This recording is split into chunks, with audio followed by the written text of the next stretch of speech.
Hello everybody and welcome to this Nagoya University Graduate School admissions tutorial.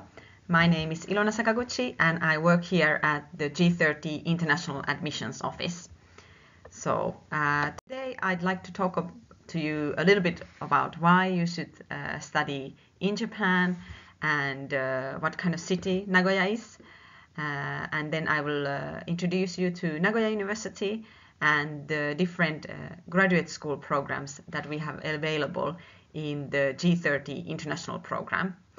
After that, I will talk a little bit about finance and scholarship opportunities that we offer, as well as admission flow and admission requirements. Some of you have submitted some questions for me through Google Forms, and I will try to include answers to all of your questions during this presentation. And I would like to turn off my camera for now so that you can see all the slides properly and read all the text and read all the QR codes that I put into the slides. But let's just get started. So why study in Japan? That's the question. We have listed some reasons here. Of course, Japan is a very safe country with a rich culture and history and very kind, polite people. And but of course, you know, the reason for every person is different. Some people might be interested in like some specific field of research or job opportunities. I can tell you that I personally did my PhD at Nagoya University. I studied geology, and it was very exciting for me to study like earthquake formation mechanisms in Japan, since this is the best place to do it. But everybody has their own reasons, right? How about Nagoya? Nagoya is the fourth largest city in Japan, so it's a big city. It's located here in the middle of Honshu, about 45 minutes from Osaka and 1.5 hours from Tokyo. It's a large city. It's one of the economical hubs in Japan, so there's a lot of international companies, a lot of manufacturing companies, especially the automotive industry is very strong here. So it's a nice place to be if after graduation you're looking to find a job. There are a lot of opportunities also here in Nagoya. I have been living here in Nagoya, I don't know, maybe already 7 years, and I really like it. It's what the Japanese call sumiyasui, so it's an easy city to live. It's not quite as crowded or expensive as Tokyo or Osaka, but it still has all the like modern conveniences. Everything that you have in Tokyo we have here in Nagoya, but just not so many people.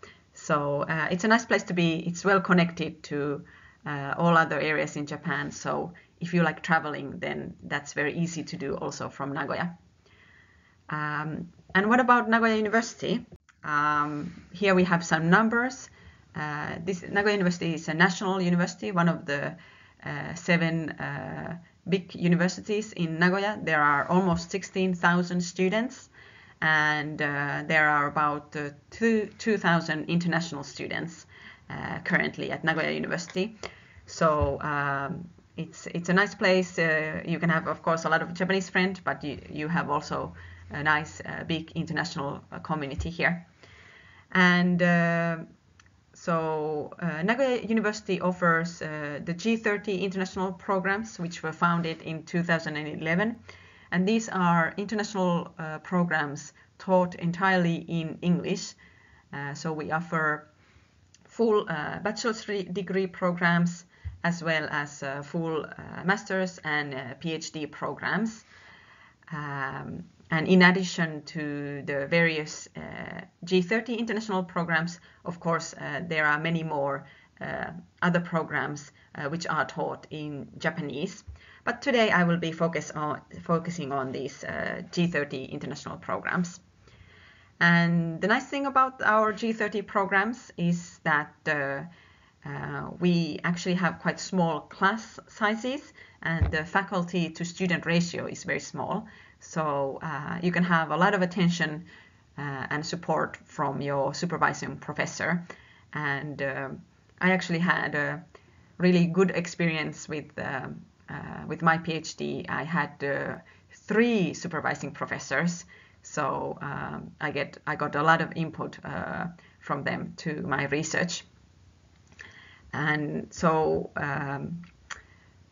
the thing that's quite famous about Nagoya University is that it's a research-intensive university that has produced 6 Nobel laureates since 2000.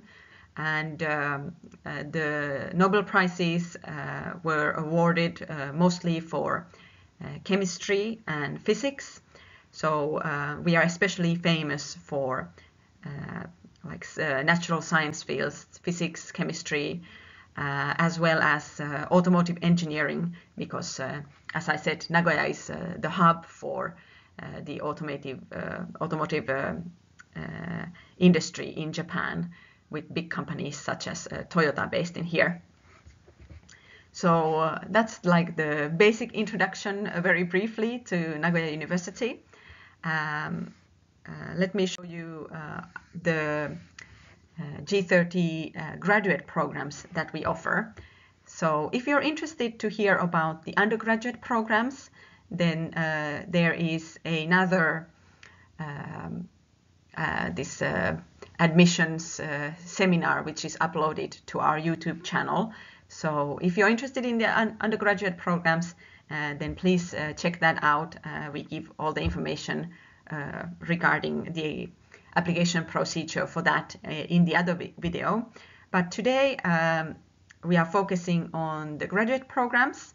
We have 12 graduate programs: automotive engineering, earth and environmental science, physics and mathematics, biological and bioagricultural sciences, medical science, linguistics and cultural studies, and so on. And here you can see there's an M here, or M and a D under each program. And the M stands for master's program, and D stands for doctoral program.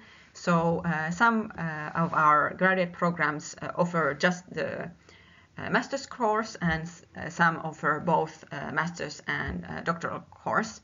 And medical science is the only program that offers only doctoral program. So we get quite a lot of inquiries about studying medicine in Nagoya University. So we don't have like a pure medical program for master students available in the G30 International Program.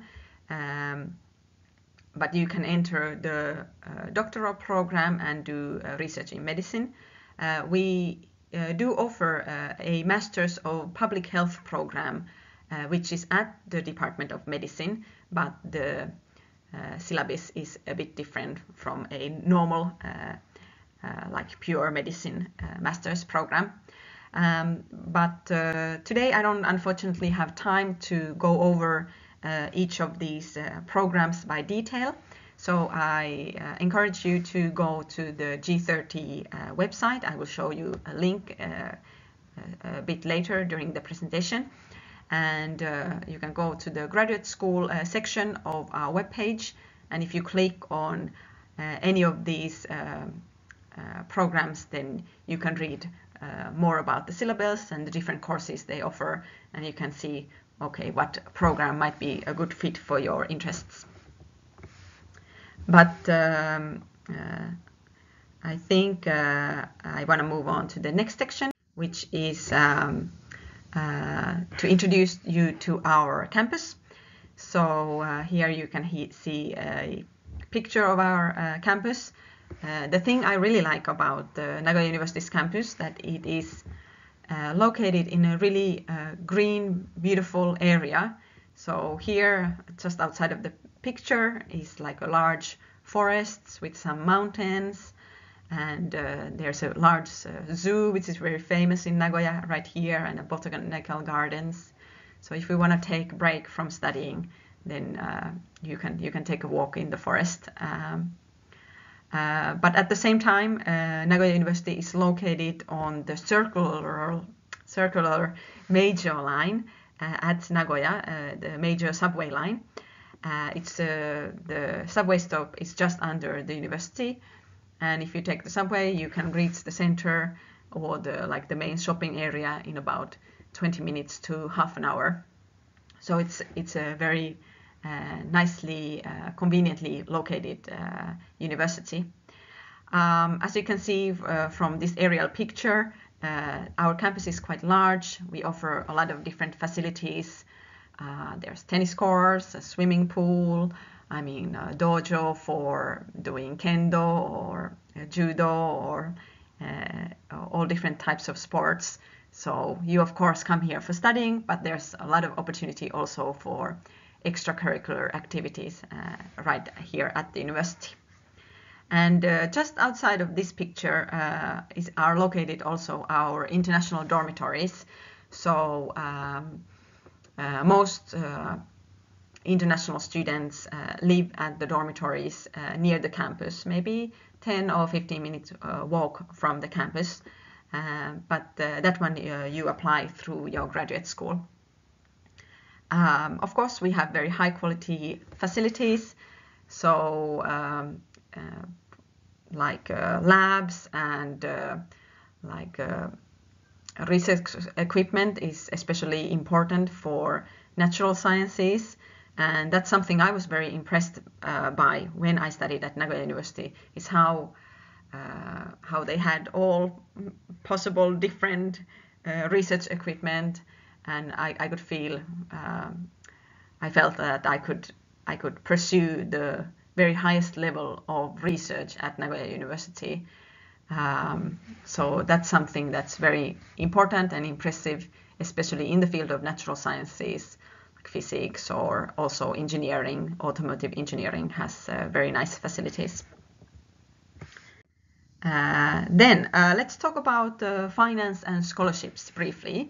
And this is also something that we receive a lot of questions about, and a lot of you left questions about the scholarships into the Google Forms that I sent to you. But here you can see our basic tuition structure. So you need to pay an application fee when you apply. That's 5,000 yen. It's not so much. This is required almost from everybody. If you have received the mixed scholarship, embassy recommended mixed scholarship, then you can be exempt from paying this. But in that case, you will need to send us some proof of that you have been chosen as a mixed scholar. Then we also have a registration fee, and this is a one-time fee that you pay when you enter the university. And then we have the normal annual tuition fee, which is written right here.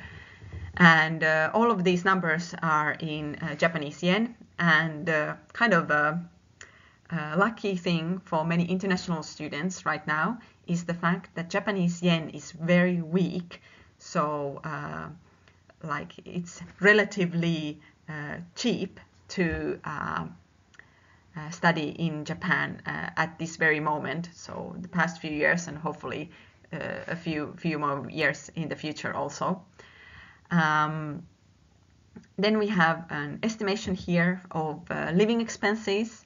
So rent, accommodation is about 30,000 to 50,000 yen a month. That of course depends where you live. If you live in a dormitory or a privately rented apartment. And then food cost is about 30,000 yen a month. That of course depends on you too. So the estimated total is around 100,000 yen a month. So that's just giving you kind of a ballpark figure of what it might cost to you to study in Nagoya. But as you can see, the rents are not so expensive. So compared to cities like Osaka or Tokyo, living expenses are not that high in Nagoya. But of course, I think most of you are trying to get some kind of scholarship to support you during your studies. And there are quite a few different types of scholarships available at Nagoya University. So we have this PDF available on our website. So if you scan this QR code here, then you can find this PDF with a list of different scholarship opportunities. And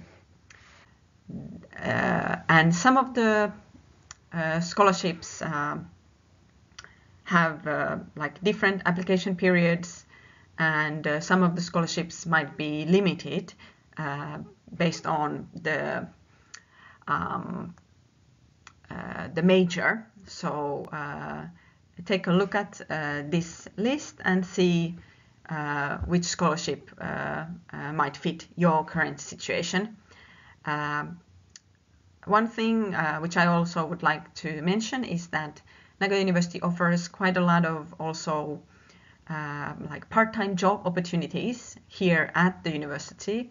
So a lot of the G30 students work for the university in some capacity. So for example, when I was a student, I worked on a lot of the different various international projects at the university.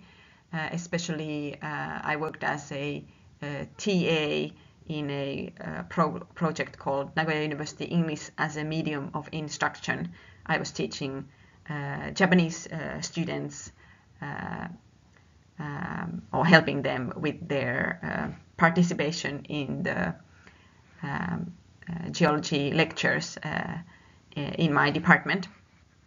So even if you can't secure a scholarship or a full scholarship, then there are a lot of different opportunities for part-time work at the university also. But do check that out. I'd also like to introduce you to another website which offers even more scholarships. So this PDF you can access through this QR code. This is a list which is always published each year by the Japanese government. It lists all the different scholarships available for international students in Japan. It's a big list, it's several pages, and again, the scholarships might be specific to some region or some major, and there are smaller scholarships and bigger scholarships. We get a lot of requests and inquiries about the Japanese government mixed scholarships, so you can find information about those also here. Of course, the mixed scholarships are one of the biggest scholarships, so it might be a bit difficult to get, but I encourage everybody to apply for several different scholarships. So even if you can't get a full scholarship, then you can combine several a bit smaller scholarships to get enough support for studying at Nagoya University. Some important information about applying for scholarships. Please note that the scholarship application process is separate from the graduate school application process, and it's actually not handled by the International Admissions Office. You are, of course, welcome to contact us and ask any questions you have about applying to scholarships, but the actual application process you need to contact the relevant departments and organizations offering the scholarships, and you can find the contact information in the 2 PDF documents above. So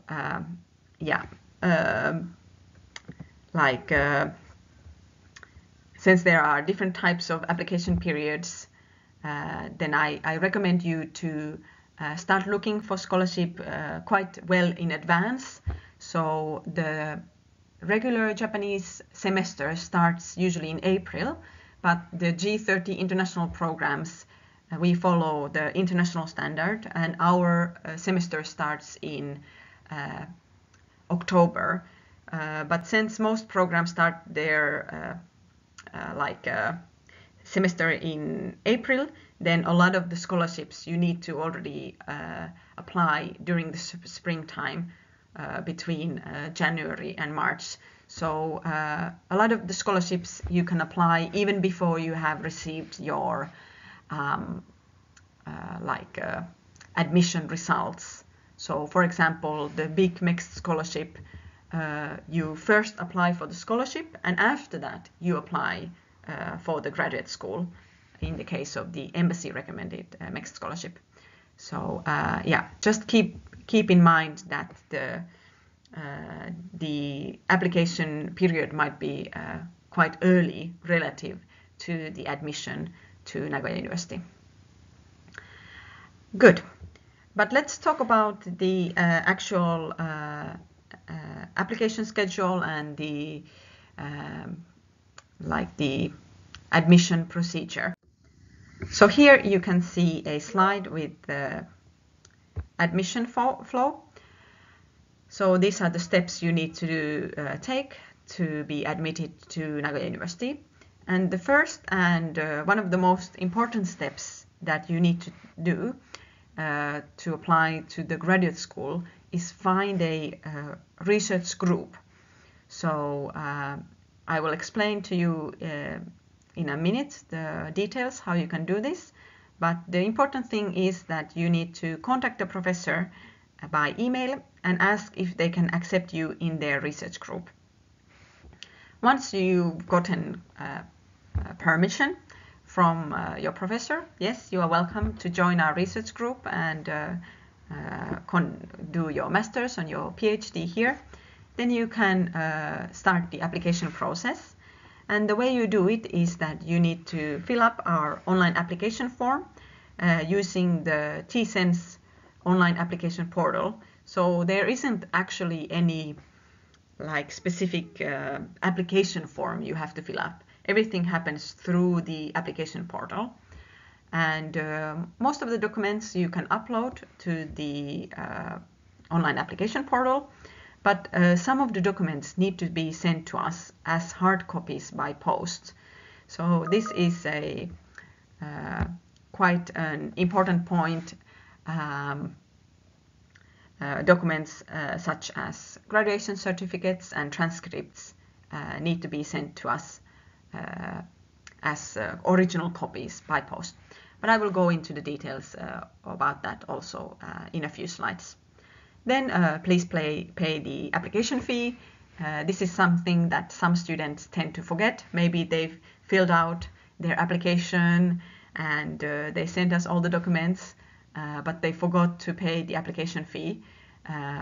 But that's very unfortunate case, because if you didn't pay the application fee by the deadline, then unfortunately we cannot process your application. So just be careful with that. And we will do a primary document screening here at the university, and if the departments are impressed by your application, then you might be invited to an online interview.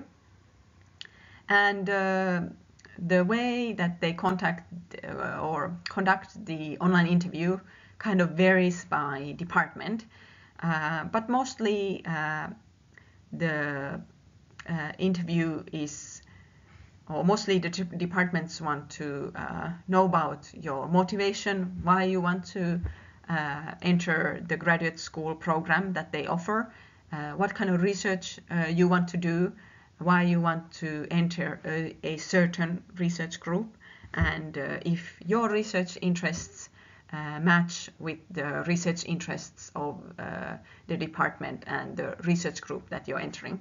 So to prepare for the interview, I would try to be well prepared in the specific topic that you're planning to study. So you can kind of have a conversation with the professors about the research that you want to do. And online interview will last about, I don't know, 30 minutes or so. And if you're admitted, you will get the admission result in mid to late March, and the orientation for the graduate programs starts in late September, and classes themselves start in October. So this is the basic admission flow. Now let's look at some of the details. So first of all,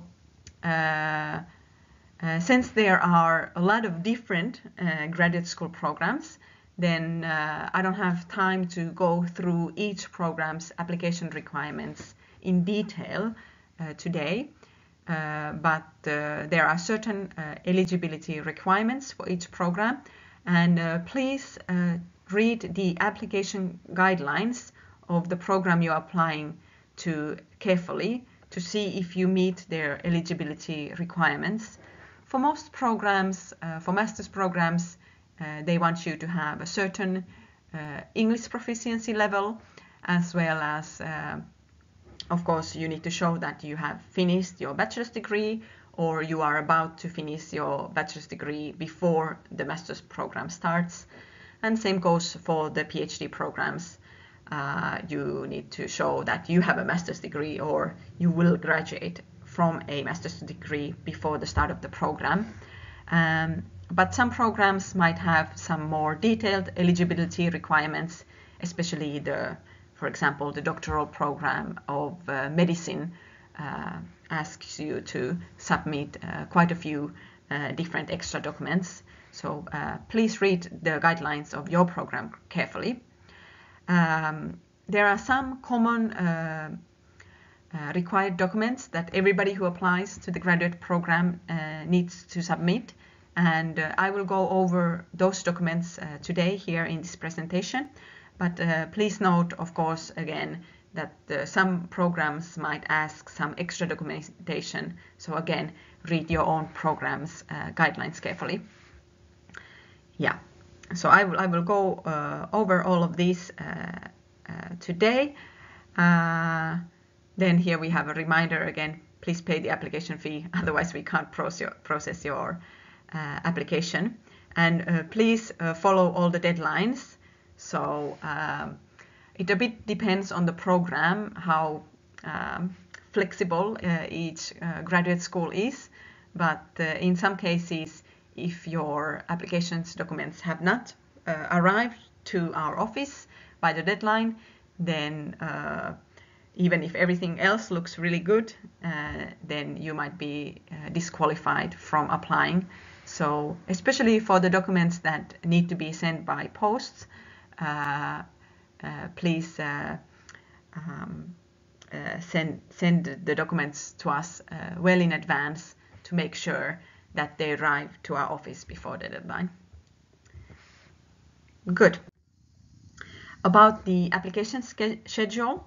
So the online application system opens on January 5th, 2024, and the application deadline is on January 16th, 2024 at 4 p.m. Japan Standard Time. And you can only apply to one program per year. However, after the first round is over, some programs may still have slots opened to accept more applicants. And if they wish to accept more students, then they might open a second round, which is called a rolling admissions round. And the programs that will conduct rolling admissions will be announced after April 19th, 2024 on the G30 website. Some programs like the Japan in Asia Culture Studies program and the Economics program, and I think Automotive Engineering and Medicine have not usually opened a second round for applications. So students who are interested in applying for those programs try to make sure that you apply during the first round. But it kind of depends a bit on the year how many applicants we get. This rolling admissions, kind of second admissions round, it opens on January 7th, and the application deadline is May 23rd. Otherwise, there's really no different in the procedure of the two admissions rounds. So procedure is the same, but the programs that are available will differ between the first and the second round. Yeah, so be careful, not all programs offer this rolling admissions second round. Good. Now let's get into the details of the admissions process. So contacting potential supervisors, that was the first important step. So you must make a pre-application inquiry to your potential supervisor by email. So you can just briefly introduce yourself and let your intended supervisor know what kind of research you're interested in doing and why would you like to enter their research group. This is a step that also some programs require you to provide them with actual proof, email proof, that this email exchange has happened and the professor has accepted you as a student. We have received some questions. How do I find a good potential supervisor? So in our website, behind you can read this QR code or access this website through this link here. We have a list of faculties and research groups which accept G30 international students. So you can open each tab. All the programs have their own tab here, and all the different like majors within each department. You can click on the PDFs here to see the research groups and the names of the professors, as well as the email addresses of the professors who are willing to take G30 students. And note that not all research groups or all departments at Nagoya University offer the G30 or accept G30 students. So mostly just the people who are listed in this list right here accept G30 students. So maybe some of you sometimes have research, some research group that you're interested in, but in some cases, unfortunately, they don't accept international students. If you're really interested in some specific research group, especially for PhD, then you can contact the professor and ask them if you might be accepted in the kind of Japanese language program. So that's actually what I did personally. So I studied at Nagoya University, but I didn't study in the G30 International Program. I did my PhD through the normal Japanese program, and I just agree with my professor that I write my papers in English and do my seminar presentations in English, but all other activity in my research group was done in Japanese. So I just wanted to let you know that that's somehow also a possibility, but in that case you don't apply to Nagoya University through this G30 International Program track. You need to apply through the normal Japanese language track. I hope I didn't confuse you, but I just wanted to let you know that that's also a possibility for PhD students specifically. But yeah, please make sure to contact a potential supervisor before you start the application process. One of the questions that we receive quite often is that maybe you have already checked out this website and you contacted your supervisors, but they don't answer to your email. And you know, that can happen. Professors are very busy, and in that case, if they don't answer to one of your emails, and maybe it has been a week or 2 weeks or something, then it's okay to send them like a gentle reminder,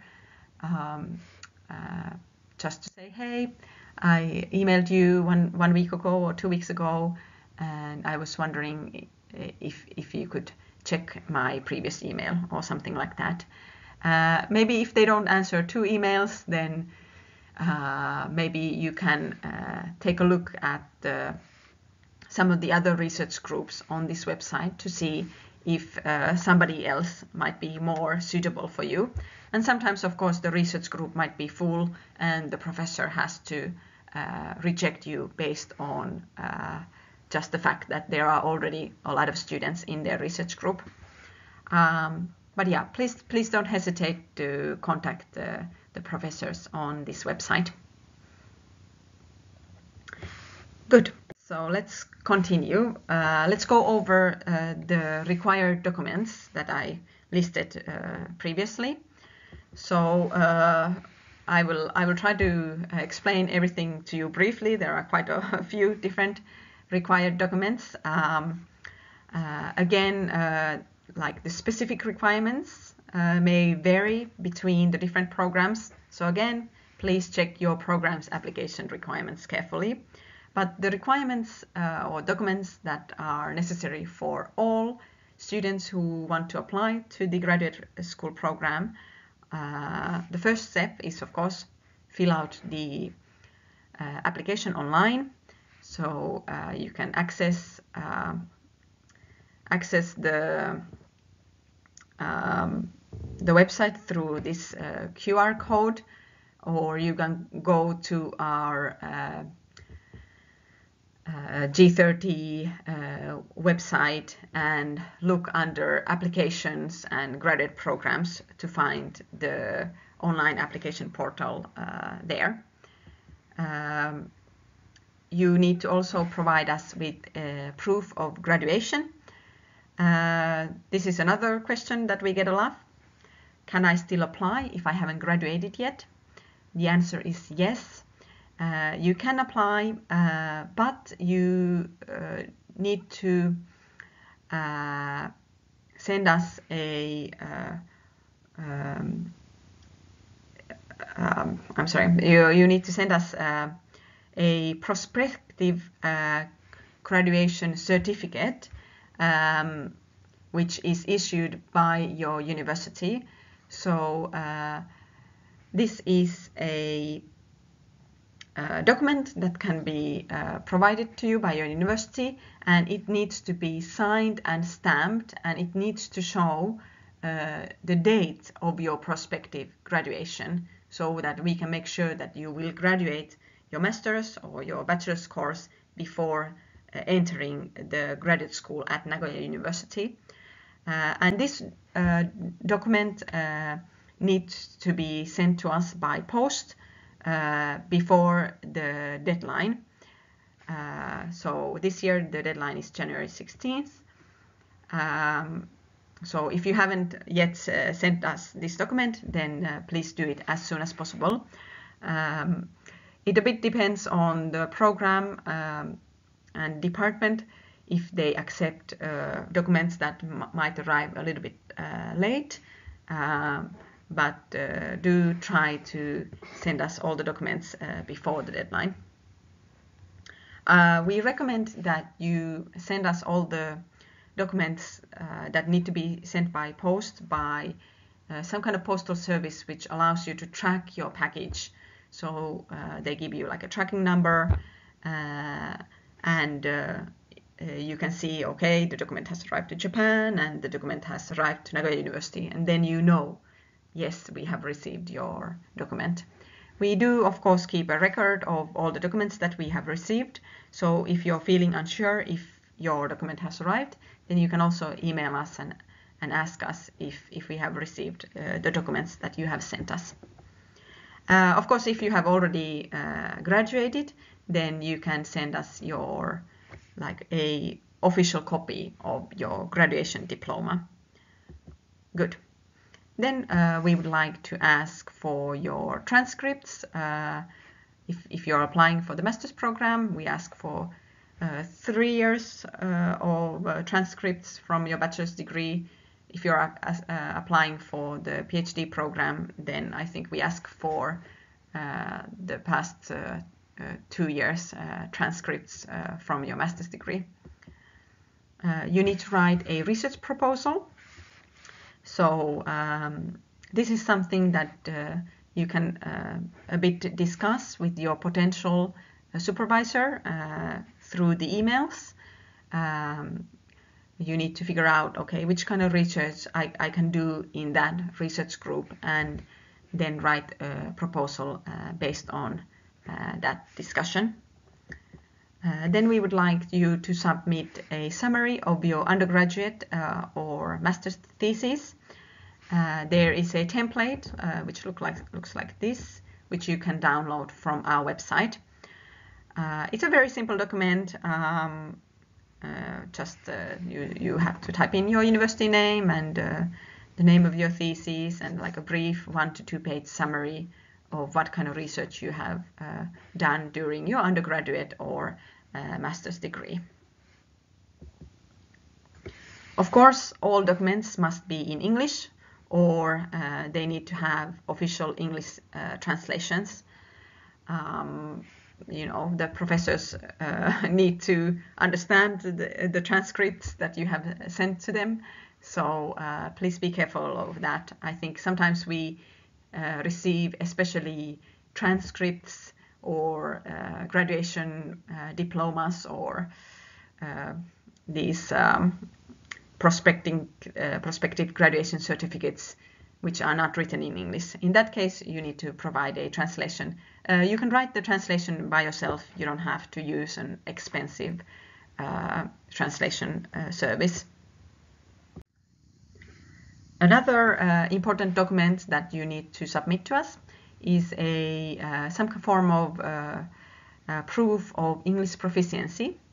And there are kind of 2 options, which depend on whether the primary language of instruction at your undergraduate university or the university where you did your master's, if the primary language is English. So if the answer is yes, then you can submit official documents that confirm this fact. So, for example, there is a template at our website for a certificate of prospective graduation, which your university can fill up. And here they can write that they certify that this above mentioned student is or was a student at such and such university with English language as the medium of instruction. So you can submit this or some other document that shows that English was indeed the primary language of education. If the answer is no, then you're required to submit a English proficiency test score that certify that you fulfill our English proficiency requirements. And on our website you can again see there is a link to a list of different English language proficiency tests, and you need to have score which is higher than the minimum requirement.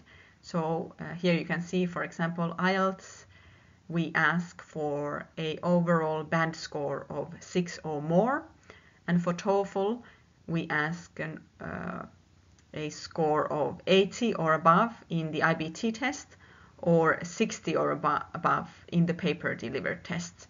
So please check these minimum requirements and send us your English proficiency test scores. Note that TOEIC is not accepted. So TOEIC is not quite doesn't quite measure your English ability thoroughly enough. in our view, so just be careful with that. What's really important is that these official scores need to be sent to us directly from the testing institution by the deadline. So each of these testing institutions generally has like an online portal where you can either look for Nagoya University using just write Nagoya University in the search field and ask them to send us your scores, or some testing institutions might require kind of an institutional code, and the code is written in the application requirements document, so check that out and make sure to send us the scores.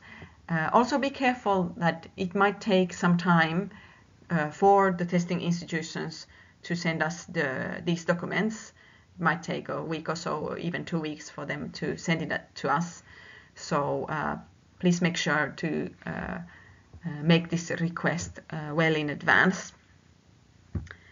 And the test results should be from the past 2 years, so since January 2022 in the case of this year's first round of applications.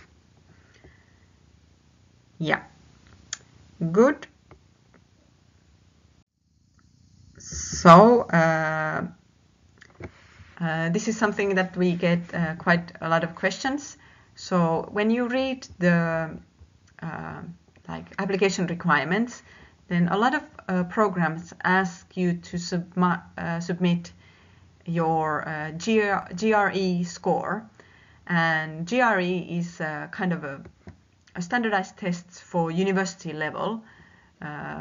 There's the general GRE test, and then there are subject-specific GRE tests, like physics GRE tests or mathematics GRE tests. And a lot of departments would like to see your GRE score to kind of figure out your academic level.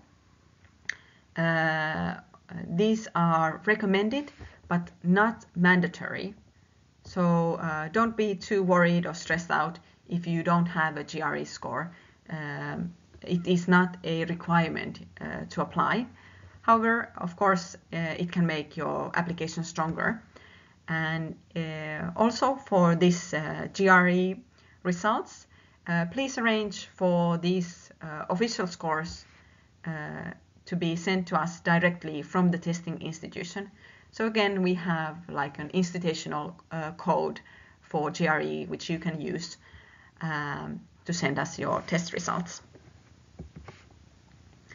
Then you can submit documents showing other strengths, some special talents, achievements, projects relating to the program that you're applying for, like the programs would or especially appreciate if you have already published some research papers, so you can attach copies of those, or if you have some proof of participating in some scientific conference, then that can be also helpful.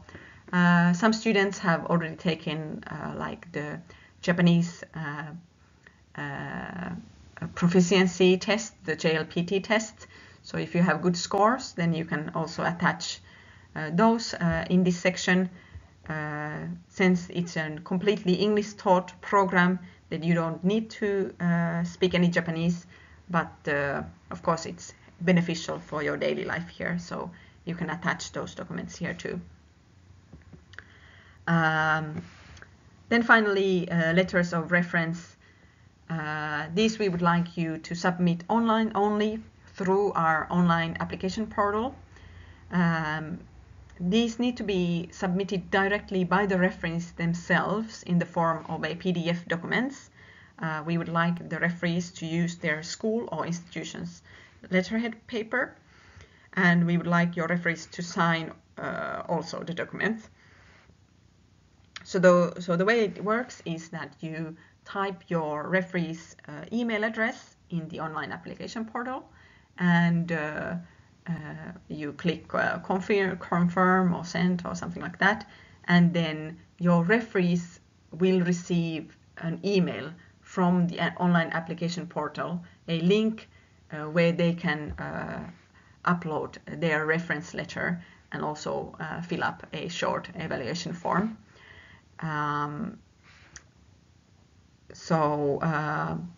Since this is an official document, then please ask your professors like official email address, not like their private email address.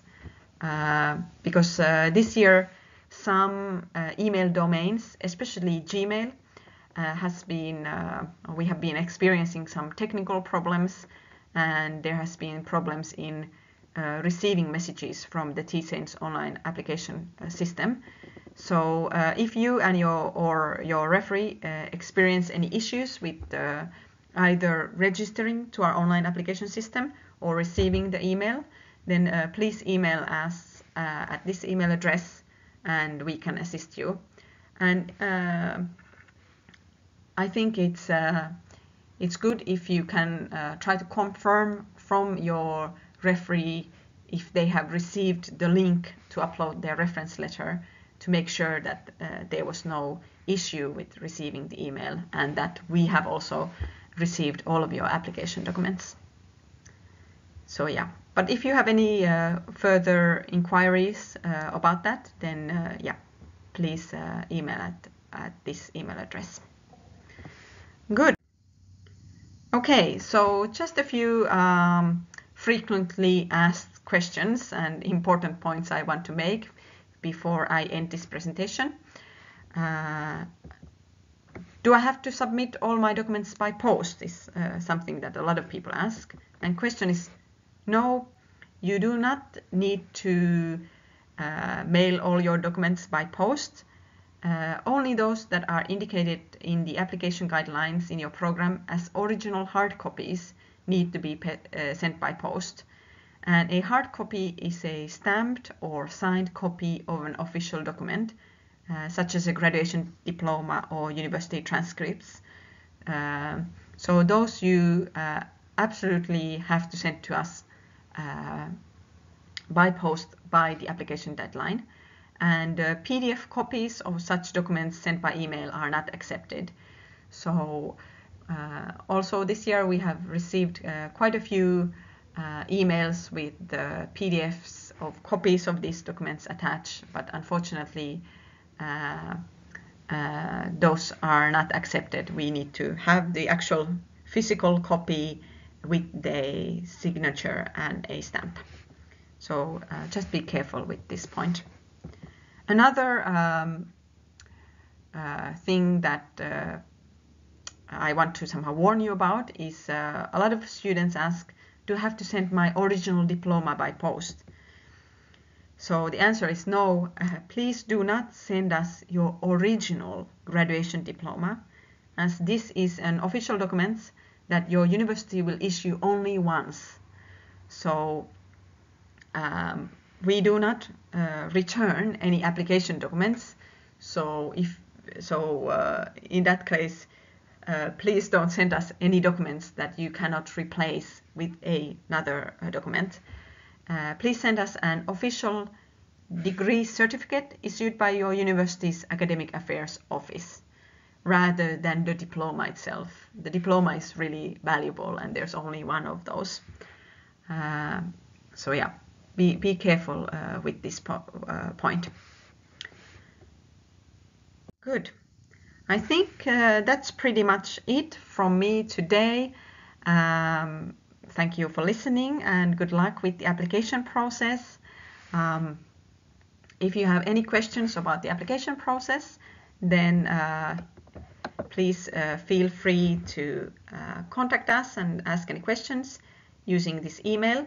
However, if you have already created an account at the TSENS online application system, then in that case it's best to send a message to us through that online application portal.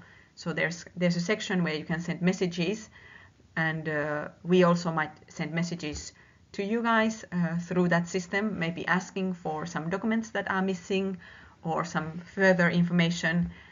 Also, the different departments that you are applying to might also send you some questions through that system. So once you have created your account and submitted your application, then please sometimes come back and check if you have received any messages, so you can make sure that everything is you have submitted all the right documents and there's nothing missing in your application. Here is our website. So I showed you some QR codes and some links. So all the information relating to the different G30 graduate programs can be found on this website, as well as the detailed instructions on how to apply, as well as the online application portal link. So check that out. Of course, we have an Instagram page and a Facebook page where we upload updates about different events at the university and some like these kinds of seminars that we hold. So if you're interested in kind of seeing what the daily life is like and what kind of activities are happening at the university, then yeah, feel free to check our accounts. We also have a YouTube channel that you are probably now watching that you can check out. Okay, I think that's it for me today. We look forward to receiving all your applications and hope to see you next autumn at Nagoya University. So good luck and yeah, take care. Thank you.